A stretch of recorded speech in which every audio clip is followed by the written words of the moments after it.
Final Fantasy 1 and 2 Dawn of Souls is like Final Fantasy Origins, a part of the first two games in the series, which was created for the Game Boy Advance in 2004. The Dawn of Souls version incorporates various new elements and included 4 additional dungeons, an updated bestiary, and a few minor tweaks. Square Enix released a version of Final Fantasy for 2 Japanese mobile phone networks in 2004, and it was compatible with most phones and was launched in August. Another titular version was released for the SoftBank Yahoo K2 phones on July 3rd, 2006. Graphically, the games are superior to the original 8-bit games, but not as advanced as many of the recent console and handheld ports. In 2007, Square Enix remade Final Fantasy and Final Fantasy II for the PlayStation Portable for the 20th anniversary of Final Fantasy. It was released in Japan and North America in 2007 and PAL territories in 2008. The PSP version features higher resolution 2D graphics, full motion video sequence, a remixed soundtrack, a new dungeon as well as the bonus dungeons from Dawn of Souls, and the script is the same as the Dawn of Souls version aside from the new dungeon. Square Enix released the original NES port of the game on the Wii's Virtual Console service in Japan on May 26, 2009, in North America on October 5, 2009, and in PAL region as an import on May 7, 2010.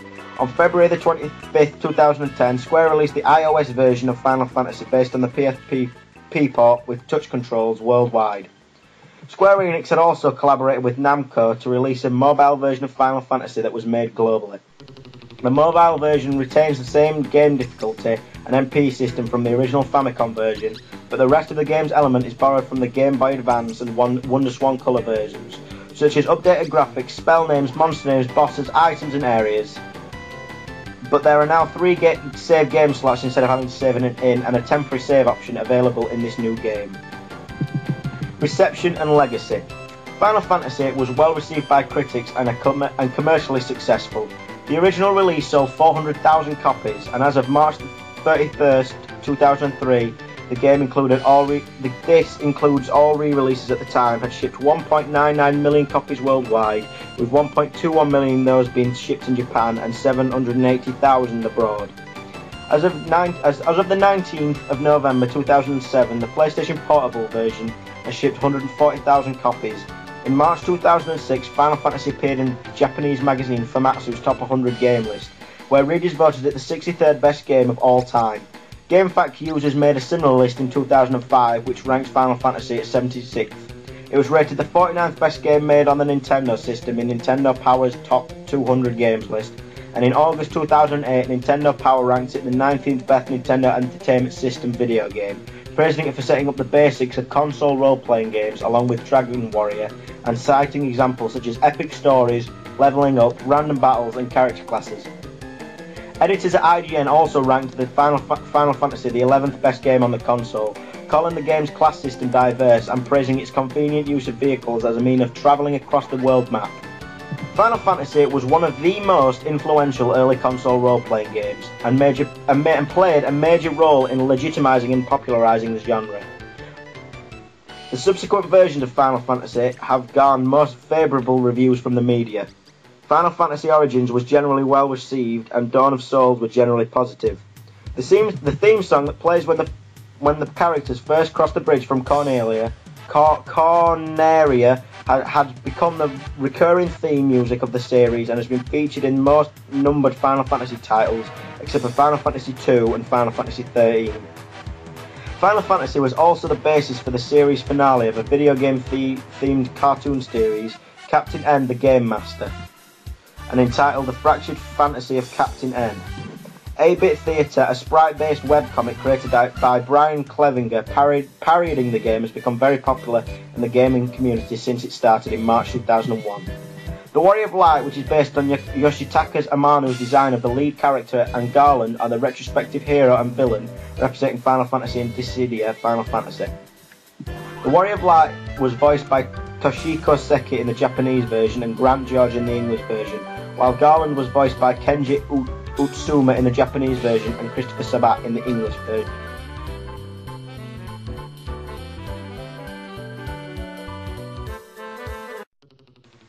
And now it's time for the review of Final Fantasy. Now, Final Fantasy for the NES was influential and paved was one of the paving and stepping stones for RPGs as a genre as a whole. Now, it is basically almost RPG in perfection for a system like, well, that was as, well, basic nowadays as the NES was. However, there were a few flaws. Now, because it was only programmed by one person, well, there was obviously going to be glitches, and, well, quite a lot of spells in the game were pretty much useless. There's, like, the blinks, not the blink, there's some spells, I can't remember, but they were pretty much useless, and they were glitched. Also, there was, the intelligence bug, which made, well, the mages almost exactly the same, which, well, kind of sucked. And also, well, even though the plot is basic, I do enjoy the plot, but it starts to mesh with time travel, and that's where I don't really think at the moment there's been a perfect time travel story. I mean, Chrono Trigger was damn close. It was damn close to being a perfect RPG time travel story, and I'll get to that, review it one day.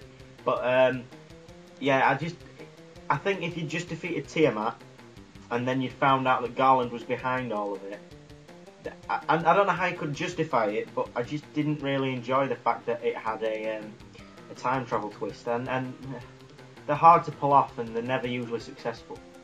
Anyway, there were other flaws as well. The fighting system as a whole was fantastic, but there were some flaws with it, and these were, well, if you went to attack, well, let's say there's 4 enemies and you attack the first one, your second character attacks the second, and your third and fourth character both target the third. If you defeat that enemy, then if the other character goes to attack, he misses, so he doesn't auto-target after you've done it. And I know, okay, that was pretty basic. Well, I know it was pretty advanced back then, but in Final Fantasy III it got it working.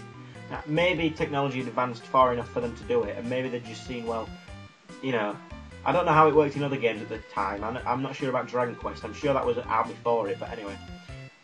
Yeah, they were one of the big problems with the gameplay mechanics. Anyway, now sound. Music-wise, it was fantastic. It had perfect battle music. The only disappointment was the absence of boss music, which was like the biggest flaw of the game, really. Well, musically wise. The graphics were, well, for the NES, they are pretty perfect. The absence of a proper background nowadays is unappealing, but back then it was nice to see, you know, even any slight showing of some sort of graphics. Now, overall, Final Fantasy for the NES, I would give a 10 out of 10 because it paved the way for RPGs as a genre. And yes, it did have its flaws, but it did start off the Final Fantasy series, which I will always praise it for. Now, for the remakes, in my opinion, the Game Boy Advance one is probably the best port, because the PSP one I really did enjoy. But I would give that a 5 out of 10 because I wish they'd added more things in. Because it was the 20th anniversary, I reckon they should have like modelled characters. Like, there's a thief, you could, like, when you get your upgrade, you could put Zidane from Final Fantasy IX, things like that. And I didn't really care for the bonus dungeon. Now, the bonus dungeon for the Game Boy Advance one was, well, you get to fight a boss from, well, Final Fantasy 3, 4, 5 and 6, and you couldn't fight the ones from 2. It was all the, like, 2D ones. And I thought that was very inventive, and it was quite a good dungeon. But the Dawn of Souls edition really did have some good additions to the, well, you know, the actual full game, but that was a disappointment that you didn't get any extra character classes. And I know you've got to stay faithful to the original part and not deviate away from it, but that was my biggest problem with it. That's all I've got to say. Right, so here are the scores. Final Fantasy for the NES, 9 out of 10. Final Fantasy for the Game Boy Advance, I would give a 7 out of 10. The PlayStation 1, an 8 out of 10, because it didn't add anything, but it actually introduced Final Fantasy to the European market, and I'm not sure it was released before then. And Final Fantasy, the 20th edition, I would give a 5 out of 10, even though it does have improved graphics and maybe a slight, well, no, it has the exact same translation, but maybe, you know, slightly better mechanics or things like that. And the fact in the newer ones they are much easier because you could save anywhere on the map there. But anyway, I'm deviating away. I would give a 5 out of 10, but I still did enjoy it. And, well, whoever else, well, I'd like your opinions to say if you'd like it or not. Anyway, this is a role-playing guy with his first review finished. Now, be looking out for my Final Fantasy II history, and comment, rate, subscribe, and tell me how you think I've done. Anyway, this is the role-playing guy signing off. Have a good day.